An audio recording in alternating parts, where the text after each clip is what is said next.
Hello everyone, welcome to my channel the study essential. इस video में हम लोग भारत की अनुसूचित जनजातियों के बारे में बात करेंगे। अनुसूचित जनजातियों को इंग्लिश में शेड्यूल्ड ट्राइब्स बोलते हैं। तो इनका परिचय जान लेते हैं। भारत का राष्ट्रपति अनुच्छेद 342 के अंतर्गत सार्वजनिक अधिसूचना द्वारा जनजातियों या जनजाति समुदायों को अनुसूचित जनजाति के रूप में अधिसूचित करता है। मतलब कि संविधान का अनुच्छेद 342 इसके लिए रिस्पॉन्सिबल है और भारत का राष्ट्रपति इसको डिनोट करता है, बताता है। अब जो संविधान का अनुच्छेद 366 का सब सेक्शन 25 है, इसकी परिभाषा को संदर्भित करता है। देखिए, संविधान के अनुच्छेद 366 में सभी जो परिभाषाएं हैं सन्निहित की गई हैं, सम्मिलित की गई हैं। और इसी में ये कहा गया है कि अनुसूचित जनजाति का मतलब वे जनजातियां हैं जिन्हें अनुच्छेद 342 के तहत अनुसूचित किया गया है। ठीक है, इसकी प्रक्रिया क्या है कि जो राष्ट्रपति है वो किसी राज्य या केंद्र शासित प्रदेश के राज्यपाल से परामर्श करेगा। मतलब राज्यपाल से परामर्श करेगा। देखिए, राज्यपाल जो होता है राष्ट्रपति का एक मैसेंजर होता है, या मतलब उसका रिप्रेजेंटेटिव होता है किसी राज्य या केंद्र शासित प्रदेश में। तो वो वहां की जानकारियां इकट्ठा करता है। जो उसके पास रिपोर्ट आती है वहां से उसे पता चलता है कि कौन सा ट्राइब है, ये कौन सा कबीला है या कौन सा समुदाय है जिसको अनुसूचित जनजातियों में सम्मिलित किया जा सकता है। ठीक है, तो राष्ट्रपति अधिसूचना जारी करके जनजातियों को अनुसूचित करते हैं। लेकिन यह प्रक्रिया अनुच्छेद के 342 और 366 के प्रावधानों के तहत होती है, जिसमें राज्यपाल की सलाह और संसद शक्ति भी शामिल है। अब हम बात करते हैं कि अनुसूचित जनजातियों की विशेषता क्या है। तो ये भौगोलिक अलगाव के कारण, विशिष्ट संस्कृति और भाषा के कारण, आर्थिक और शैक्षिक रूप से पिछड़ापन के कारण, ठीक है, बाहरी समुदायों के साथ संपर्क में संकोच के कारण, ठीक है, ये अपने आप में विशिष्ट होती हैं। इसी वजह से इनको अनुसूचित जनजातियों में सम्मिलित किया जाता है। मतलब कि वो लोग जो जंगलों में या पहाड़ों में या ऐसे भौगोलिक एरिया में रह रहे हैं जो मेन लैंड से या अर्बनाइजेशन से थोड़ा दूर है, ठीक है, उनकी संस्कृति और उनकी भाषा थोड़ी अलग है। मतलब कि जो कॉमन लैंग्वेज है जैसे हिंदी इंग्लिश हो गई या उर्दू हो गई, उससे थोड़ी अलग है। ठीक है, और वो थोड़े से इंडेमिक रीजन में रहते हैं, इस वजह से उनकी आर्थिक स्थिति और शैक्षिक रूप से बहुत पिछड़ापन है। बाहरी समुदायों के साथ वे संपर्क नहीं करते। ठीक है, जब हम इनके जनसांख्यिकी आंकड़े के बारे में बात करते हैं, मतलब कि डेमोग्राफिक्स के बारे में बात करते हैं, तो 2011 की जनगणना देखिए, अभी 2011 की ही जनगणना हम लोग यूज करते हैं। भारत का लगभग 8.6% पॉपुलेशन एसटी है। मतलब कि कितने लोग, 10.43 करोड़ लोग एसटी में आते हैं। ठीक है, इनकी सर्वाधिक जनसंख्या कहाँ है, सबसे अधिक एमपी, एमपी में है, फिर महाराष्ट्र में है, फिर उड़ीसा, राजस्थान और गुजरात में है। ठीक, प्रतिशत के आधार पर देखेंगे लक्षद्वीप में सबसे ज्यादा है जो कि 94.8% है। मिजोरम में 94.4% है। तो मतलब सबसे ज्यादा परसेंटेज में लक्षद्वीप और मिजोरम है। ठीक, पंजाब, हरियाणा, दिल्ली जैसे राज्यों में कोई भी एसटी समूह नहीं रहता है। वहां लोग रहते हैं एसटी वाले, लेकिन कोई समूह इस तरीके की जनजाति नहीं रहती है। ठीक है,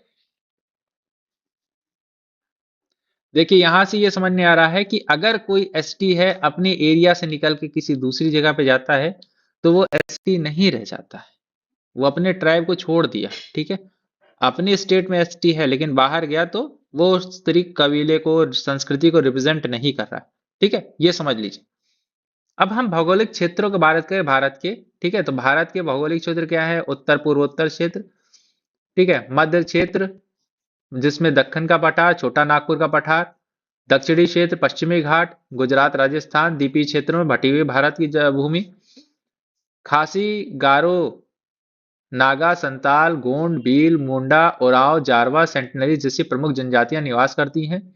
ठीक है, अब यहाँ पे हम देख लेते हैं एक के बाद एक। तो उत्तर और पूर्वोत्तर क्षेत्र में कौन कौन से राज्य पड़ते हैं, अरुणाचल प्रदेश, असम, मणिपुर, मेघालय, मिजोरम, नागालैंड, त्रिपुरा, सिक्किम, उत्तराखंड, हिमाचल प्रदेश एंड कश्मीर। ठीक है, तो इनकी प्रमुख जनजातियां क्या है, देखिए लास्ट वाली स्लाइड में मैंने इनको स्टेट वाइज कैटेगराइज कर लिया है, वहां से आप देख सकते हो। तो यहाँ पे कौन कौन सी प्रमुख जनजातियां हैं, गारो, खासी, जयंतिया, नागा, कुकी, बोरो, लेपचा, भूटिया, डफला, मिजो, थारू, बुक्सा, जौनसारी, भोटिया, किन्नौरी। ठीक है, अगर आप इनके बारे में डिटेल से पढ़ना चाहते हैं, ठीक है, तो एक एक नाम डाल के आप सर्च कर सकते हैं। अगर और डिटेल में चाहिए तो मैं पर्टिकुलरली इनकी वीडियो बना सकता हूँ। ठीक है, मध्य क्षेत्र में कौन कौन सी हैं? मध्य प्रदेश, छत्तीसगढ़, झारखंड, उड़ीसा, आंध्र प्रदेश, महाराष्ट्र, बिहार, दक्षिण राजस्थान। इसमें कौन कौन से लोग रहते हैं? पंगोड़, संताल, मुंडा, उरांव, कोरवा, भील, कोली, बंजारा, मीणा, कोल, असुर, बैगा। ठीक। दक्षिणी क्षेत्र में कौन है? तमिलनाडु, केरला और केरल। ठीक है, इसमें कौन है? तोडा, कोरमा, इरुला, कादर, कनिकर, कोटा, मलयाली, चिंसुल, भील, गोंड। पश्चिमी क्षेत्र गुजरात और राजस्थान का एरिया। गुजरात, राजस्थान, महाराष्ट्र में कौन कौन है? भील, मीणा, सहरिया, कथोड़ी, कोली, बंजारा, बंजारा। द्वीपी क्षेत्रों में अंडमान निकोबार द्वीप समूह में सेंटनलीज, जारवा, ओंग और शोम्पेन। ठीक है, शोम्पेन याद रखिएगा कि 2024 में फर्स्ट टाइम इन्होंने वोट किया था। ठीक है, अब हम बात करते हैं विशेष रूप से कमजोर जनजाति समूह। इनको पीवीटीजी कहा जाता है। ठीक है, इनको पीवीटीजी कहा जाता है। और डेबर आयोग 1973 ने ऐसे समूहों की पहचान की थी। डेबर आयोग याद रखिएगा, डेबर आयोग। ठीक है, डेबर आयोग ने फर्स्ट टाइम इनकी पहचान की थी। और ये क्यों इंपॉर्टेंट है? क्योंकि घटती जनसंख्या, बहुत कम साक्षरता और शिकार संग्रह पर आधारित इनकी जीवन शैली होती है, जो इनको हाईली वल्नरेबल बनाती है। एग्जाम्पल उड़ीसा के बोंडा और अंडमान के सेंटनलीज। अब हम सांस्कृतिक विरासत के बारे में थोड़ा सा बात कर लेते हैं। कला और शिल्प में जैसे वारली पेंटिंग, ये महाराष्ट्र की इंपॉर्टेंट है, मतलब ये मिली जुली होती है। वारली पेंटिंग महाराष्ट्र की है, पिथौरा गुजरात की और ढोकला कला है। ठीक है, ये भी गुजरात की। नृत्य में बिहू असम का है, कर्मा मध्य भारत का है, चिराव मिजोरम का है। त्योहार सरहुल झारखंड में मनाया जाता है, सरहुल झारखंड में मनाया जाता है। हॉर्नबिल उत्सव नागालैंड में मनाया जाता है, भगोरिया मध्य प्रदेश में मनाया जाता है। ठीक है, प्रकृति पूजा, ये प्रकृति के साथ जुड़े होते हैं, जल जंगल जमीन की रक्षा के लिए जाने जाते हैं। आज संवैधानिक सुरक्षा और अधिकारों के बारे में बात करें तो देखते हैं। अनुच्छेद 342 पहले बताया गया, उसमें वर्णित है। अनुच्छेद 15 और 16 में शिक्षा और नौकरियों में आरक्षण दिया जाता है इनको। अनुच्छेद 320 और 332 लोकसभा और विधानसभा में राजनीतिक आरक्षण ये बताता है।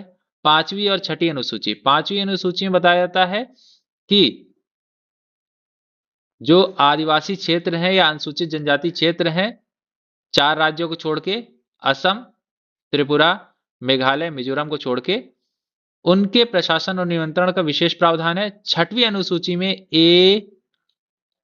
असम, त्रिपुरा, मेघालय, मिजोरम, इनके जनजाति प्रजातियों क्षेत्रों के प्रशासन और नियंत्रण का विशेष प्रावधान है। ठीक है, अब देखिए एक अधिनियम 1996 पेशा अधिनियम है। ये पंचायतों के माध्यम से स्वशासन का अधिकार देता है। कौन कौन सी सरकारी पहल और योजनाएं हैं जो जनजातियों के लिए काम करती हैं? तो एक है एकलव्य मॉडल आवासीय विद्यालय EMRS, गुणवत्तापूर्ण शिक्षा के लिए। ट्राइफेड, जनजातीय उत्पादों के विपणन के लिए, जो एंडेमिक प्रोडक्ट ये लोग बनाते हैं। आदिवासी तेल, आपने सुना होगा, आदिवासी तेल हेयर ऑयल। पीएम जनमन, ये पीवीटीजी समूहों के समग्र विकास के लिए नई योजना है। वन अधिकार अधिनियम 2006, वनवासियों को उनकी भूमि का कानूनी अधिकार देना। ठीक है, तो इस तरीके से हमने कुछ जाना कि आदिवासी समूह या जनजाति समूह कहाँ रहते हैं, कौन कौन से हैं इंपॉर्टेंट। ठीक है, यहां पे मैंने बना दिया है कौन कौन से जनजाति किस किस राज्यों में हैं। तो जैसे अरुणाचल प्रदेश में है अपातानी, मिश्ली, डाफला, मिरी, सिम्फोस, खमाती। असम में है बोरो या बाड़ो, दिमासा, खासी, गारो, राभा आदि। बिहार में संथाल, उराव, उराव को उराव भी बोलते हैं, मुंडा, बिरहोर, गोंड आदि। छत्तीसगढ़ में गोंड, हलबा, कवार, बैगा, कोरवा, छिंगबार आदि। गुजरात में कौन है? भील, धोड़िया, दुबला, हलपति, नायकड़ा, वर्ली आदि। हिमाचल में गद्दी, गुज्जर, बक्सा, कोल, राजी, थारू। झारखंड में संथाल, मुंडा, उराव, हो, बिरहोर। केरल में इरुलर, कादर, कनिकर, कोटा, टोडा। मध्य प्रदेश में गोंड, भील, बैगा, कोरकू, सहरिया।